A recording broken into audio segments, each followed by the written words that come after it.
So hello friends. तो हम मतलब कि काइनेमेटिक्स स्टार्ट करने जा रहे हैं। तो काइनेमेटिक्स में देखिए आपको मतलब कि जनरली एक्चुअली मैं बताऊं तो काइनेमेटिक्स में क्या होता है।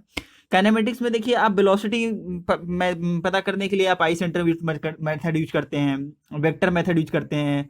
तो ये मत कहिएगा कि ग्राफिकल मेथड यूज करते हैं और वेक्टर मेथड यूज करते हैं, because graphical method is a one form of the vector method. If you आप मतलब कि आपने वेक्टर मेथड से आपने वेक्टर इक्वेशन नहीं लिखे हैं तो आप ग्राफिकल मेथड का यूज नहीं बता ही नहीं पाएंगे। ग्राफिक मतलब कि ग्राफ को आप ड्रॉ ही नहीं कर पाएंगे। So graphical method and vector method are both same things. So and remaining आपका आई सेंटर मेथड जो होता है, I centre method you can't use in acceleration analysis, that is why you have to command on the vector method. So let's start with a vector method. So देखिए ये मैं चीज़ें आगे भी बताऊंगा, हर वीडियो में बताते चलूंगा, लेकिन कुछ समय के बाद ये बताना छोड़ दूंगा और कई बार ये वीडियो बताऊंगा कि देखिए यहाँ पे यदि कोई लिंक ए है और यहाँ पे लिंक बी है, ठीक है, ये इस प्रकार से इसकी वेलोसिटी भी ए है और इसकी वेलोसिटी यहाँ पे मान लीजिए बी बी है, ठीक है। तो यहां से देखिए कैसे लिख सकते हैं, वेलोसिटी ऑफ बी, हर लिंक में आप यही चीज देखेंगे, वेलोसिटी ऑफ बी मान लीजिए एक्सीलरेशन का डायरेक्शन भी, चलिए कोई बात नहीं, velocity of B equal to velocity of A is plus velocity of B with respect to A, ठीक है। ये चीज आप हर लिंक में लिखते हुए देखेंगे। सिमिलरली आप इसी तरह से लिंक हमें हमें लिंक देखते हुए देखेंगे, acceleration of B equal to acceleration of A plus acceleration of B respect to A. Simple है। तो देखिए यहां पे ये जो चीज है, यही चीज आप केवल यूज करने वाले हैं पूरे वेक्टर एनालिसिस में, इस तरह से, ओनली इस तरह से, और इसके अलावा कुछ नहीं। तो देखिए जब velocity of B with respect to A की बात करते हैं तो इसका मतलब क्या होता है, पहले ये देखिए, velocity of B sorry acceleration of B with respect to A की बात करते हैं तो इसका मतलब क्या होता है, ठीक है। तो देखिए velocity of B with respect to A की बात कर रहे हैं कि इसका मतलब ये होता है कि ए को आप फिक्स कर दीजिए और बी को देखिए। तो ए को आप क्या कर लीजिए, फिक्स कर लीजिए, इसको आपने फिक्स कर देना है, ठीक है, और ए को देखना है। तो मान लीजिए ये यदि ओमेगा से इस प्रकार से ये रोटेट हो रहा है, ये यदि मान लीजिए ओमेगा से अभी इस इंस्टेंट पे इसके पास ओमेगा एंगुलर वेलोसिटी है, तो velocity of B with respect to A जो होगा वो ओमेगा क्रॉस आर होता है, ठीक है, ये ओमेगा क्रॉस आर होता है। इसी तरह से acceleration of B with respect to A जो होता है alpha cross r plus omega cross r होता है। ये चीज कहां से आ रहा है मैं बताऊंगा, टेंशन नहीं लेने का, ठीक है।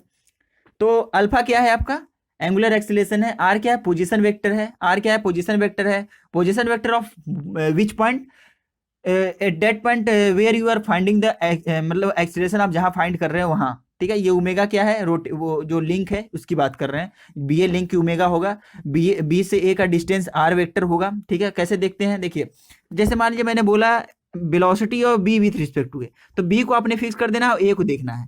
तो देखिए ओमेगा क्रॉस आर, तो velocity of B with respect to A बराबर ओमेगा क्रॉस आर, ठीक है।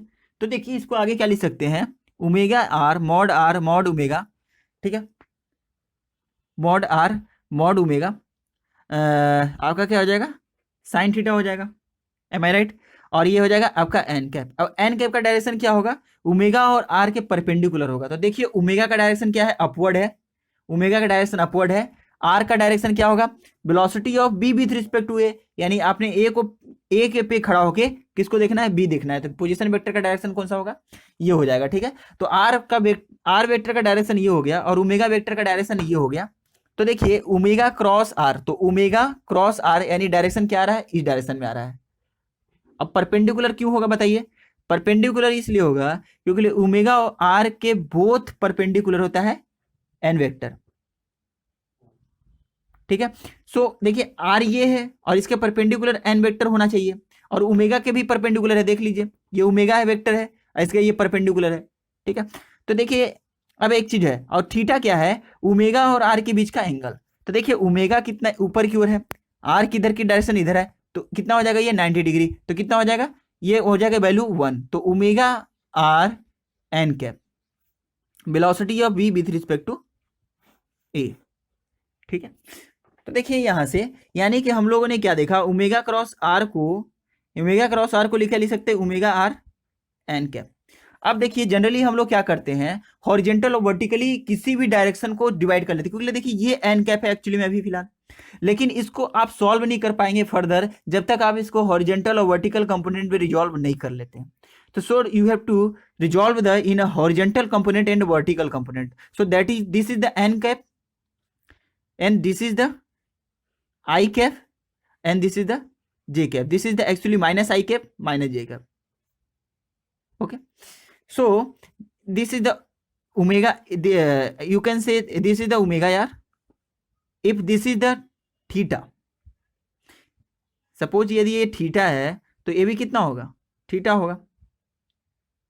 ठीक है, तो ये कितना हो जाएगा आपका 90 माइनस थीटा होगा, आई थिंक ये थीटा है, ये थीटा है, तो ये आपका कितना हो जाएगा 90 माइनस थीटा हो जाएगा। चलिए कोई बात नहीं, तो देखिए कितना हो जाएगा ओमेगा आर मैं डायरेक्शन मैग्नीट्यूड, ये डायरेक्शन है, ये मैग्नीट्यूड मैं इसे लिख रहा हूं omega r cos 90 minus theta, that means sine theta, और ये कितना हो जाएगा ओमेगा आर, बताइए ओमेगा आर कॉस थीटा।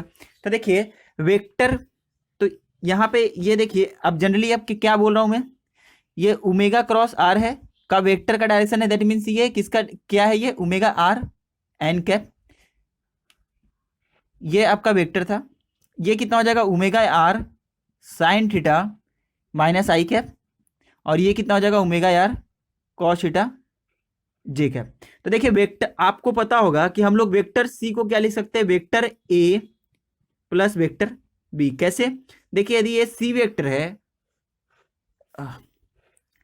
ये ए वेक्टर है और ये बी वेक्टर है, तो पैरेललोग्राम थ्योरम क्या कहता है, वेक्टर एडिशन लॉ क्या कहता है, सेम डायरेक्शन वाले को वन साइड रखो और ऐड कर दो अदर डायरेक्शन वाले, मतलब इक्वल में अदर डायरेक्शन वाला रहता है, तो A vector A plus vector B equal to vector C, ऐसे लिखते हैं। तो वेक्टर सी देखिए यहाँ पे क्या है, ओमेगा आर एन कैप बराबर omega r sine theta minus i cap plus omega r cos theta, ये कितना हो जाएगा, ये माइनस नहीं है एक्चुअली में जे कैप है, तो ये कितना हो जाएगा जे कैप। तो इस तरह से हम लोग किसी भी कंपोनेंट को आगे फर्दर हम लोग रिजॉल्व करेंगे। ठीक है, समझ आ रहा है क्या, तो चलिए ठीक है, तो ये सब तो ठीक था। पहले तो आपको ओमेगा आर मतलब कि ओमेगा थीटा क्रॉस प्रोडक्ट ये सब के बारे में, एंगल वगैरह तो पता करने आना चाहिए। ठीक है, तो देखिए यहाँ से क्रॉस प्रोडक्ट कैसे पता करते हैं, जैसे मान लीजिए आपका, देखिए आपको अभी कोरियोलिस एक्सीलरेशन के बारे में मैं डेरिवेशन कराऊंगा, अगले वीडियो में आपको डेरिवेशन मिल जाएगा। तो देखिए कोरियोलिस एक्सीलरेशन में क्या होता है, कोरियोलिस एक्सीलरेशन निकालते हैं 2 ओमेगा क्रॉस बी। ठीक है, ओमेगा जो होता है वो रोटेटिंग फ्रेम होता है, और जो वेलोसिटी होता है वो उस पॉइंट की वेलोसिटी होती है जहां पे आप कोरियोलिस एक्सीलरेशन निकाल रहे हैं, और जो वेलोसिटी ये होता है with respect to the rotating frame होता है। जैसे मान लीजिए ये इस तरह से इधर की ओर भी स्लाइड हो रहा है और ये इसका ओमेगा है, लेकिन ये जो वेलोसिटी है not absolute velocity, this velocity is with respect to the rotating frame, that means this link. Okay, तो कोरियोलिस एक्सीलरेशन आप कैसे निकालते हैं, ऐसे निकालते हैं। अब कोई बोलता है कि कोरियोलिस एक्सीलरेशन का आपको डायरेक्शन बताना है, तो कोरियोलिस एक्सीलरेशन का डायरेक्शन क्या बताएंगे, ओमेगा क्रॉस भी। तो ओमेगा का डायरेक्शन देखिए इस डायरेक्शन में है ऊपर, ओमेगा का डायरेक्शन, और भी का डायरेक्शन उधर है, तो ओमेगा क्रॉस भी, तो ये क्या हो जाएगा आपका, ये डायरेक्शन हो जाएगा, यहाँ पे ये आएगा आपका ओमेगा क्रॉस बी का आपका डायरेक्शन आएगा। ठीक है, तो आगे देखिए यहाँ पे क्या लिख सकते हैं, 2 omega mod B sine theta n cap, am I right.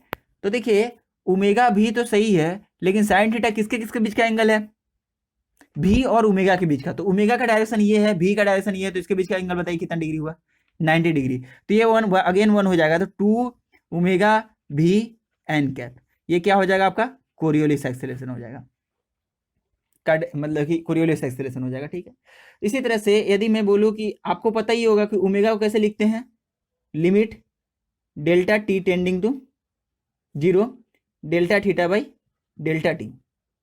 ठीक है, यानी कि इसी को क्या लिख सकते हैं हम लोग, D theta by d T. Direction क्या होता है, के कैप होता है, यदि आपको लगाना है तो लगा लीजिए।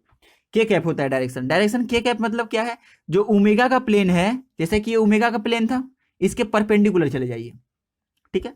इसी तरह से यदि अल्फा की बात करूं तो limit delta t tending to 0 delta omega by delta t, यानी इसको क्या लिख सकते हैं, d omega by d t, ठीक है। इसी तरह से मैं वेलोसिटी की बात करूं तो ओमेगा क्रॉस आर होता है, ये मैं बता दिया। यदि मैं ये आपका एंगुलर एक्सीलरेशन था। इसी तरह से मैं टेंजेंशियल एक्सीलरेशन की बात करूं तो इसको आपको डिफरेंशिएट करना पड़ेगा। तो d v vector by d t equal to d omega vector by d t cross r plus omega cross d r vector by d T.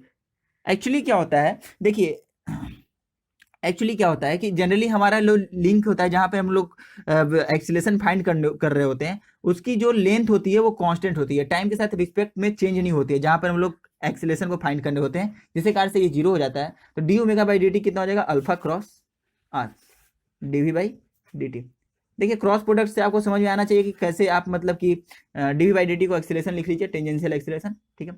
अब देखिए और दूसरी बात कि एक होता है आपका सेंट्रीपिटल एक्सीलरेशन, तो क्या लिख सकते हैं इसको, ओमेगा क्रॉस आर, ठीक है। तो ओमेगा क्रॉस आर का डायरेक्शन टुवर्ड द सेंटर होता है, ये आप कैसे हमेशा कह सकते हैं। तो देखिए ओमेगा क्रॉस आर का जो डायरेक्शन होता है टुवर्ड द सेंटर होता है, ऐसे इसलिए कह सकते हैं। सपोज दैट ये पॉइंट कहीं फिक्स है, ठीक है। ये पॉइंट हम इस पॉइंट पे देखना है कि इसके मतलब कि सेंट्रीपिटल एक्सीलरेशन का डायरेक्शन क्या होगा। तो क्या दिया हुआ है, ओमेगा क्रॉस आर। तो पहले ओमेगा क्रॉस आर का डायरेक्शन बताइए। आपको पता है कि यदि ये ओमेगा इस डायरेक्शन में रोटेट कर रहा है तो ओमेगा क्रॉस आर का डायरेक्शन क्या होगा, इस डायरेक्शन में होगा। अब देखिए ये आपका मान लीजिए ओमेगा क्रॉस आर का डायरेक्शन एन कैप आपको मिल गया, ठीक है।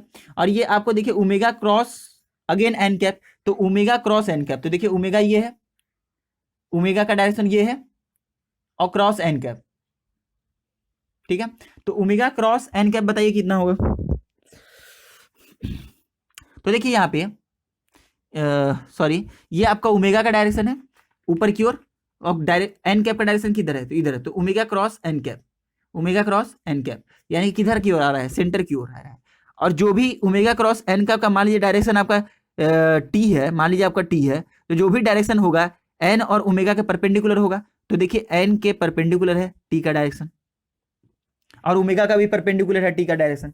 तो इस प्रकार से आप किसका डायरेक्शन निकाल सकते हैं, मतलब कि सेंट्रीपिटल एक्सीलरेशन का डायरेक्शन निकाल सकते हैं, ठीक है।